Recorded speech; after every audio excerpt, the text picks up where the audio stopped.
Isha's fingers trembled slightly as she switched off her phone. The last glow of the screen fading into darkness. The signal was gone, swallowed whole by the dense jungle that sprawled all around her, like a living, breathing entity. For once, no notifications, no messages, no social media calls pulling her back into the chaos of everyday life. Just her, the trees, and the silence. The weekend was supposed to be simple. A solo camping trip to recharge, to escape her introverted mind's restless tangles. As a nature vlogger, she knew the thrill of discovery, the soothing calm of the wild. But this patch of forest was different. Locals called it the Silent Grove, a name that sounded poetic but made her skin crawl. The biodiversity was rich, sure, but something about the quiet, the unnatural, stretched-out quiet, felt like it was hiding something. Isha adjusted the straps on her backpack and took a deep breath of damp, earthy air. The sun was dipping low, casting long shadows through the giant banyan trees, whose roots twisted like ancient serpents from the ground. She spotted a small clearing, just enough space to pitch her tent. Moving fast, she set to work as the first rumbles of thunder echoed above the canopy. The sky darkened suddenly, heavy with rain. The storm was arriving faster than she expected. "Almost done," she muttered, hurriedly driving the stakes into the soft soil. Her fingers were slick with rain as she zipped the tent shut and crawled inside, pulling the rainfly tight over the frame. The patter of raindrops grew louder, drumming on the canvas like a warning. Inside the dim glow of her flashlight, Isha tried to focus on the soothing sounds, the forest's usual nocturnal chorus of insects and frogs. But then she heard it, a faint, slow crunching sound. Leaves pressed under weight, something moving around her tent. Her heart sped up. Footsteps. They circled the tent. Slow, deliberate, close enough she could hear the faint squish of mud between each step. She froze, straining to see through the thin nylon walls, flashlight flicking in small circles. Nothing. No shadow. No glimpse of anything living. And when she finally dared to peek outside, the rain had erased every sign. No footprints, no broken leaves, only silence. The footsteps returned. This time, slower, softer, closer.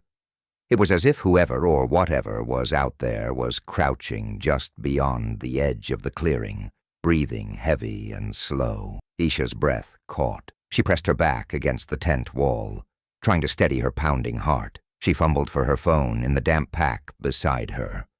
With trembling hands, she opened the voice recorder and pressed record. "This is Aisha, nature vlogger. Day 1 of my solo trip in the Silent Grove. It's raining hard. I keep hearing footsteps around the tent. I don't see anyone.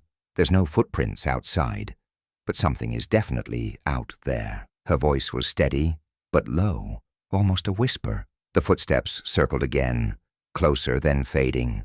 A low, guttural breath whispered just beyond the fabric. "I don't know what this is," she said, voice cracking. "I'm scared, but I'm trying to stay calm." The recorder picked up the rain, the soft rustle of leaves, then something else, a faint whisper, weaving between the raindrops and footsteps, dripping with cold menace. The words were unintelligible, a language Isha had never heard. The tone was soft, but filled with sorrow and warning. Her fingers tightened on the phone, the screen flickering as if straining to capture the faint sounds. She shivered, pulling her knees to her chest. Hours passed in tense silence, broken only by the storm's howl and the occasional footsteps circling the tent, like a predator marking its territory. When dawn finally cracked through the canopy, pale and gray, Isha forced herself out of the tent. The world looked unchanged. No footprints marred the clearing. The trees stood tall and silent, as if the night's terror had been a fever dream. But then her gaze dropped. A rusted chain pendant hung from the zipper of her tent. She hadn't noticed it before. Curious and wary, she reached up and took it off. The pendant was old, the metal corroded by time and weather, but inside, protected by cracked glass, was a black and white photograph. Her breath caught. It was her, at 7 years old, standing in the same forest, beneath those same twisted banyan roots. Her small hands gripped a stick, eyes wide with innocence and wonder. Except she had no memory of ever being here as a child. No family story, no photograph, no trace of this forgotten visit. A chill ran down her spine. The whispers from last night echoed in her mind. Something or someone had remembered her, had watched her, maybe even waited. Her phone buzzed in her hand, the voice memo still open. With trembling fingers, she hit play. Her own voice began, calm and steady as before. But between the words, beneath the storm's fading roar, the whispers returned, software endless, surrounding her like a dark tide. She leaned closer, heart pounding, straining to catch the words. And then, as if breaking through from another world, a voice rose clear and sharp. "You came back." We waited. Isha's blood ran cold. She looked around, the forest suddenly alive with unseen eyes. The footsteps started again, this time from inside the tent. The day had started like any other, but as Isha prepared her morning coffee, she felt the forest watching her, waiting. She packed her gear silently, but the pendant stayed in her pocket, cold and heavy like a warning she couldn't ignore. She knew one thing for sure. She was no longer alone in the silent grove, and whatever had waited for her here was ancient, patient, and far from done.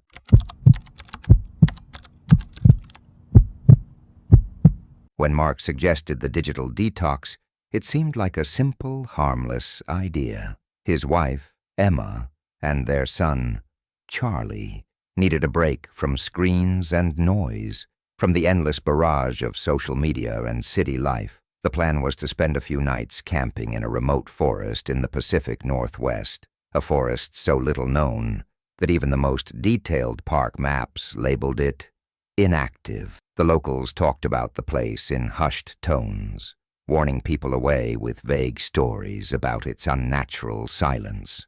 "Too quiet," one old man said at the general store. "You can hear the trees breathe, and sometimes they hum." Mark and Emma exchanged amused glances. It sounded like one of those small-town legends, the kind that grew with every retelling. Still, they were curious, and when they found a faded trailhead sign pointing toward the forest's edge, they packed their gear and set off. The first day was uneventful. The forest was beautiful, dense with towering pines and soft moss blanketing the ground. Sunlight filtered through the canopy in golden shafts, and birdsong filled the air. They chose a clearing near a creek and set up camp. Charlie was fascinated by the crawling insects and the way the sunlight danced on the water. That night, as they settled into their tent, a strange sensation crept over them. The usual nocturnal sounds, frogs croaking, owls hooting, were missing. Instead, an almost imperceptible vibration filled the air like a faint hum. Emma lay awake, listening. It was musical, layered, a soft chorus of tones weaving through the trees. It was not unpleasant. In fact, it was oddly soothing. Mark, already half asleep, mumbled, "Maybe it's just the wind through the pines." The next day, the humming was louder, not intrusive, but undeniable. It pulsed rhythmically, like a heartbeat beneath the earth itself. They told themselves it was some natural phenomenon, perhaps insects or distant machinery. Charlie, however, was oddly transfixed. He kept wandering toward the woods, peering deeper into the shadows, eyes wide and gleaming. On the third night, curiosity overtook caution. "We should find where it's coming from," Emma whispered to Mark over the campfire. "Maybe it's better not to," Mark said. "But if it's bothering Charlie so much, we should check." So after dinner, they followed the hum.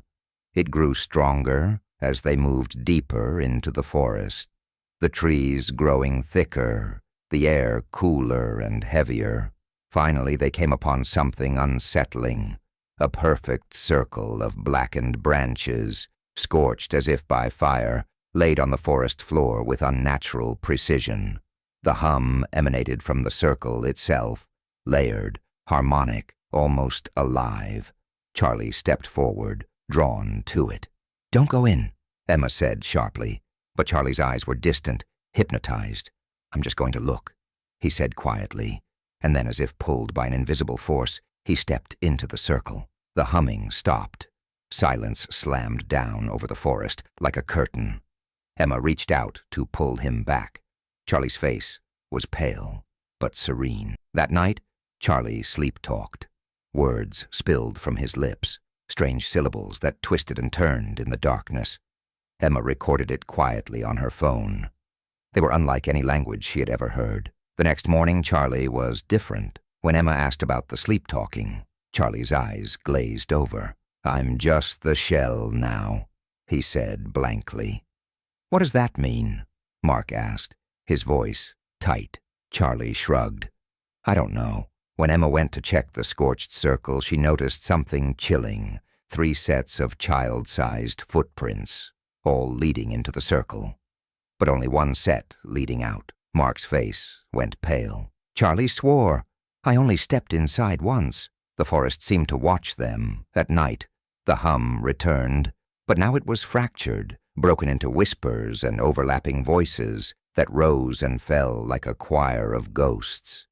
Charlie stopped playing with his toys, stopped talking about school.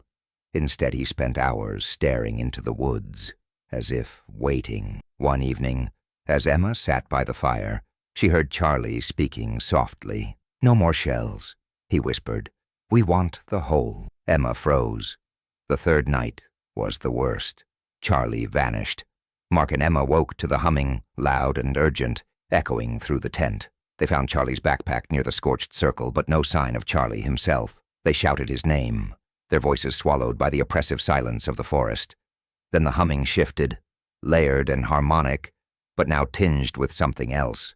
Sorrow, hunger, a terrible longing. In the center of the circle, a faint glow pulsed. Emma reached out to touch the scorched branches, and a cold shock ran through her.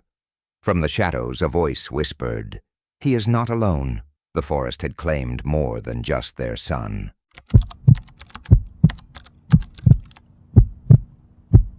Raj and Mehul had always been drawn to the forgotten and the forbidden. The cracked corners of cities, abandoned buildings, and shuttered landmarks, where time stood still. Best friends since grade school, their shared passion for urban exploration wasn't just a hobby. It was a way of escaping the mundane, a quest for thrills that textbooks and city sidewalks could never provide. But when the opportunity arose to explore an off-trail stretch of forest just outside their town, dense, misty, and shrouded in whispered rumors, they couldn't resist. Locals avoided the forest, calling it cursed.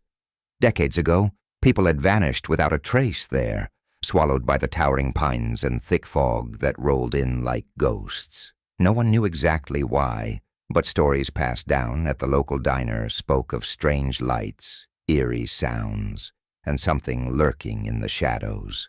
Raj and Mehul dismissed the warnings as folklore, perfect fuel for their next adventure. The sun was dipping low as they veered off the narrow dirt road, backpacks snug and flashlights in hand. The trees thickened quickly, twisting branches weaving together overhead, casting long, sinister shadows.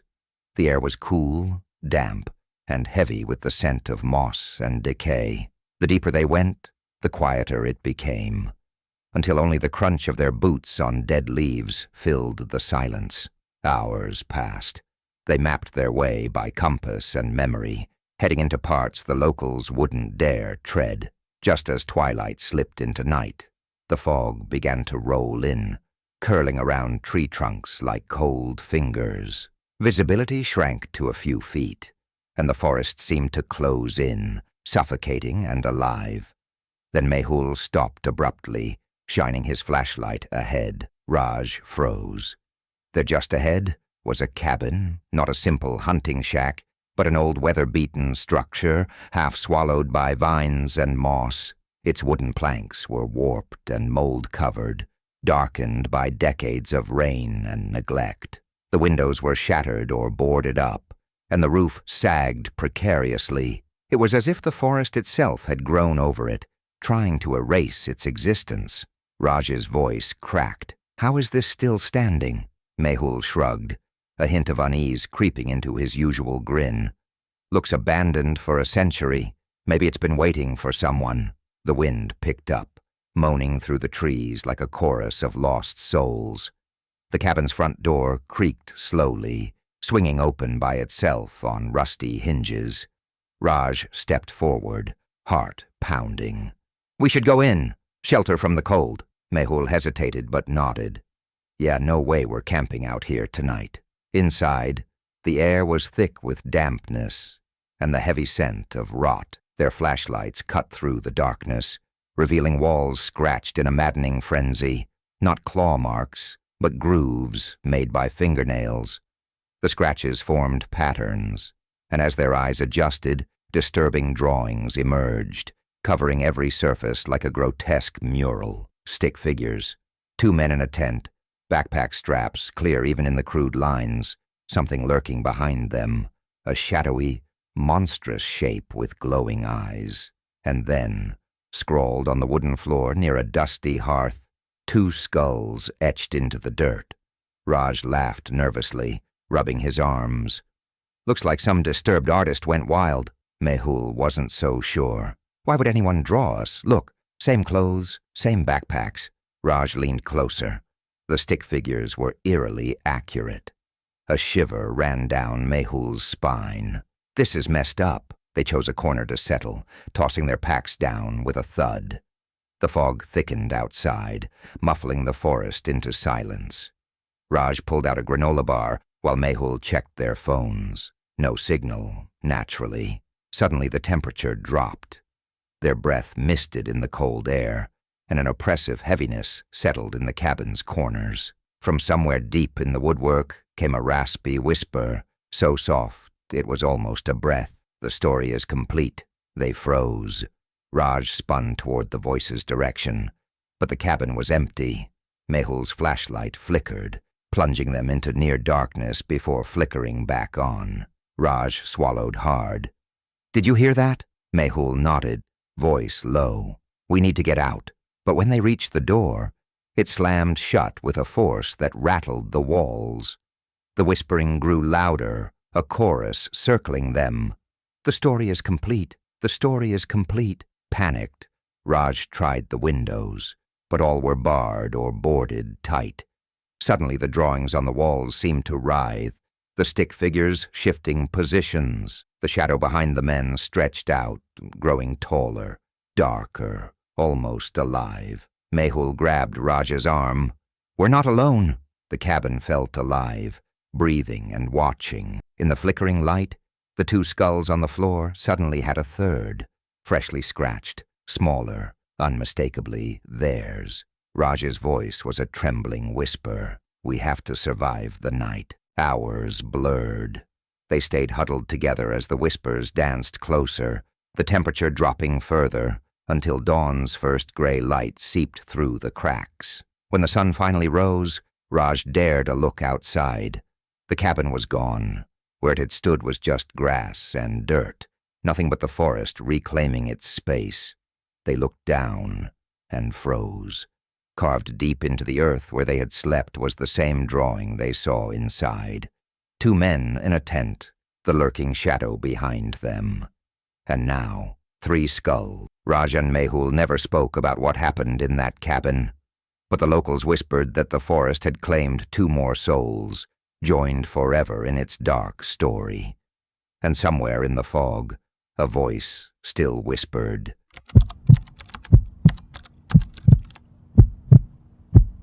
Vikram was no stranger to the wild. A solo hiker with years of experience, he thrived on exploring places where most people wouldn't dare to tread. His latest adventure was deep in the Cascade Mountain Range, a stretch of wilderness famous for its dense forests and rugged trails. Vikram had carefully planned every step, studying maps, weather, and terrain for weeks. But nothing could have prepared him for the moment he stumbled on the trail that led to nowhere. The day had started like any other. The sun pierced through the canopy in golden shafts. Birds sang high above, and the scent of pine filled the air. Vikram adjusted his pack and moved steadily along the main trail, his boots crunching on the dirt. The forest around him was alive in a way that felt ancient and patient. Then just past a bend in the path, he noticed it. A narrow trail, barely visible beneath a curtain of thick green vines, branching off from the main path. It wasn't on any map he'd downloaded, nor had he heard locals mention it. But what truly caught his attention was how strangely inviting it seemed. The underbrush around it looked recently cleared, and the path itself was almost unnervingly neat. Someone had been here, tending it, keeping it ready. Curious and restless, Vikram glanced around. The main trail behind him was wide and well-worn, the kind of trail where groups of hikers passed regularly. This new path, however, felt different, almost alive. Compelled, he stepped onto it. The first few minutes were peaceful. The trail wound deeper into the forest, sunlight flickering through leaves, casting dancing shadows on the ground. But soon something odd started happening. The scenery ahead repeated itself. Vikram recognized the same fallen log, a massive moss-covered trunk, split halfway down its length. Past it, the same forked tree stood, its bark scarred and worn. He checked his compass and GPS, but they seemed off. The needle wobbled wildly, and the GPS signal flickered like a broken light bulb. He shook his head, thinking it must be a glitch. But as he moved forward, the sounds repeated too. The same birdsong looped, an eerie melody that played over and over without variation. It wasn't natural. The forest was stuck on a loop. Vikram slowed, unease settling in his chest. Then on the trunk of the forked tree, something new caught his eye. A crudely nailed wooden sign, faded and splintered by the weather. He stepped closer. The words on it made his blood run cold.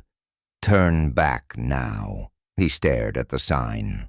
The letters were unmistakably his handwriting, letters he hadn't written in years, scratched hastily on scraps of wood back when he was a kid in his parents' garage. How could it be here? Who had put this here? Or worse, how had it ended up nailed to this tree in the middle of nowhere? His heartbeat thundered. He whipped around to retreat back the way he'd come. But behind him, nailed to the other side of a thick oak, was another sign. "Turn back now." Same handwriting, same message. A cold shiver ran down Vikram's spine. He spun in place, eyes darting around the forest. Signs began appearing everywhere, nailed to trees, hung from vines, even carved into bark, all in his handwriting. The forest around him seemed to grow darker. The dappled sunlight dimmed to a twilight gloom. The birdsong died away, replaced by an oppressive silence so thick it pressed on his eardrums. The air felt heavy, like breathing through thick fabric. Vikram's rational mind screamed at him to run, but his feet felt like they were glued to the trail. Time itself seemed to warp. Seconds stretched into minutes, minutes into an endless void. His watch's second hand ticked, then froze. His phone, which he'd used earlier to take photos and check his route, was dead. The screen flickered once, then blinked back to life, but with something impossible. He unlocked the gallery.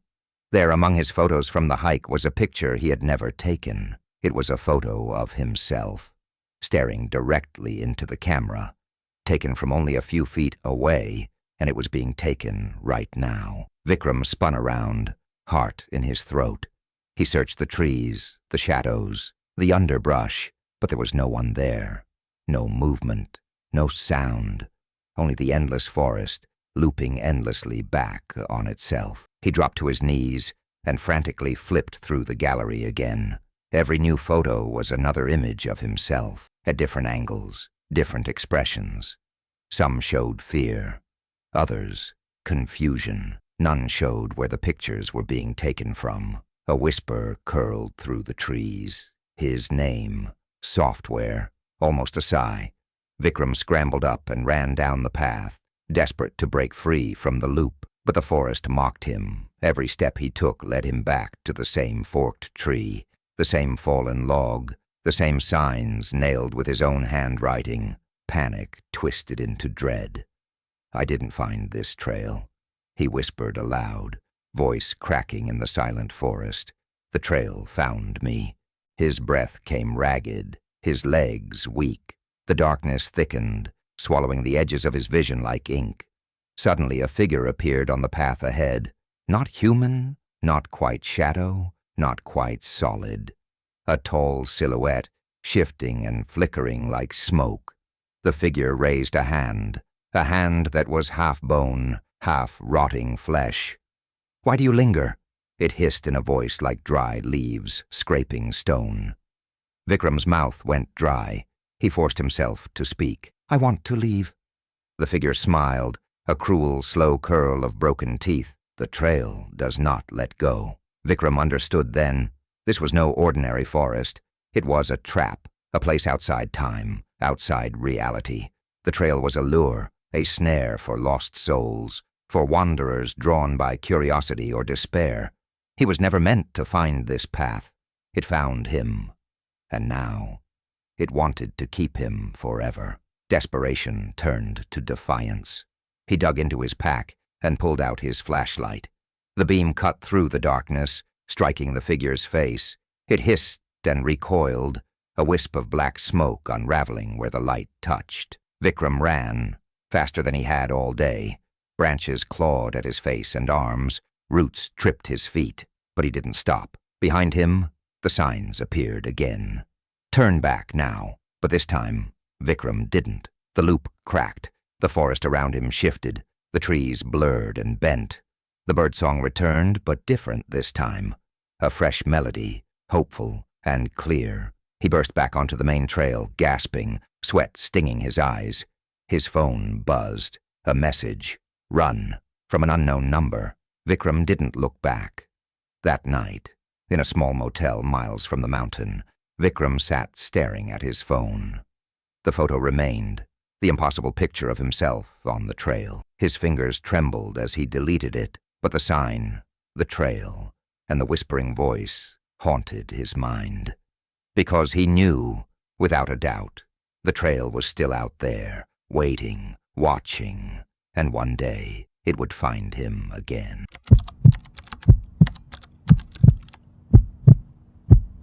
The weekend had started like any other college camping trip. 5 friends, Zoya, Liam, Rachel, Marcus, and Ethan, had driven deep into the woods of northern Vermont, eager to escape their buzzing phones, lectures, and the suffocating grind of exams. They pitched tents in a small clearing, the kind of place that felt untouched by time, surrounded by towering pines that blocked out the sky. As twilight bled into night, they gathered around the campfire. The flames cracked and danced, casting flickering shadows on their faces, while the forest around them settled into a heavy silence. Zoya sat closest to the fire, her legs pulled to her chest. She was the first to hear it, a faint whisper that barely stirred the night air. "Did you hear that?" she asked, voice low. "Hear what?" Rachel replied, squinting into the dark woods beyond. But Zoya wasn't imagining things. The voice came again, so faint she almost doubted herself. It seemed to seep from the earth beneath her feet. "Help me, I'm still down here." She froze. The others looked at her, uncertain. "Down where?"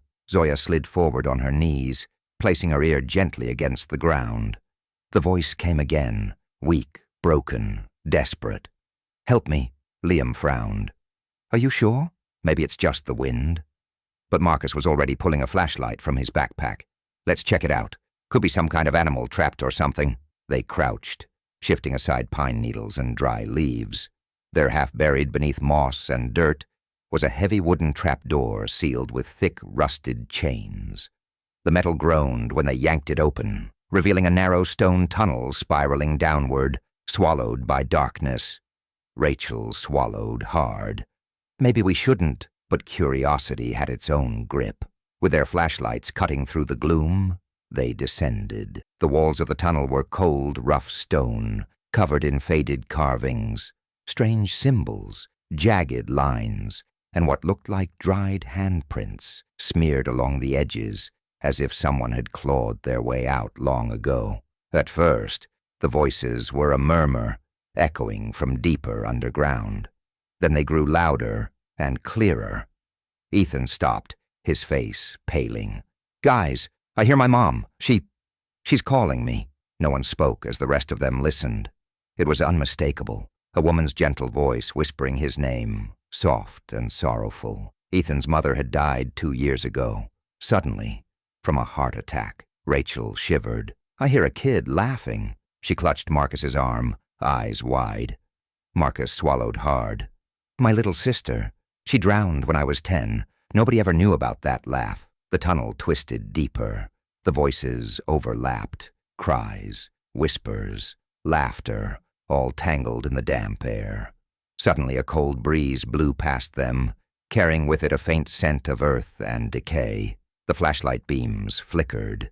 "We need to get out," Liam urged, but the group pressed on, the voices drawing them toward some dark center. At the end of the tunnel they found a cavern, a small chamber where the walls seemed to pulse with shadow. Then something moved. A shadow detached itself from the far wall, a figure, gaunt and ragged, eyes hollow but burning with rage. It screamed, a raw, primal howl that ripped through the tunnel, shaking loose stones from the ceiling. They scrambled back, heart pounding, racing up the spiraling steps. Bursting out of the trap door, they slammed it shut and locked the chains tight. But the voices didn't stop. That night, they lay in their tents, the whispers seeping through the earth like roots. From beneath every inch of forest floor, the voices crawled, desperate and angry. Zoya heard them beneath her sleeping bag, a woman's voice begging, "Please, don't leave me here." Ethan tried to block out his mother's voice, but it whispered in his ear closer than before. Rachel could hear the laughter, the same laughter that had haunted Marcus, wrapping around the trees. In the morning they packed up to leave. The forest path should have been simple, just a few miles back to the car. But every trail they took twisted, bent, and curved back to their campsite. The sun climbed higher. Panic set in. "No way," Marcus said, his voice cracking. "We've been walking for hours, and we're right back where we started." The forest was alive with whispers. Suddenly a heavy dragging sound echoed behind them, the unmistakable noise of something climbing, something big, no words this time. Only a scream, blood-curdling and raw, rising up from the depths beneath the earth. They ran, and the forest swallowed them whole.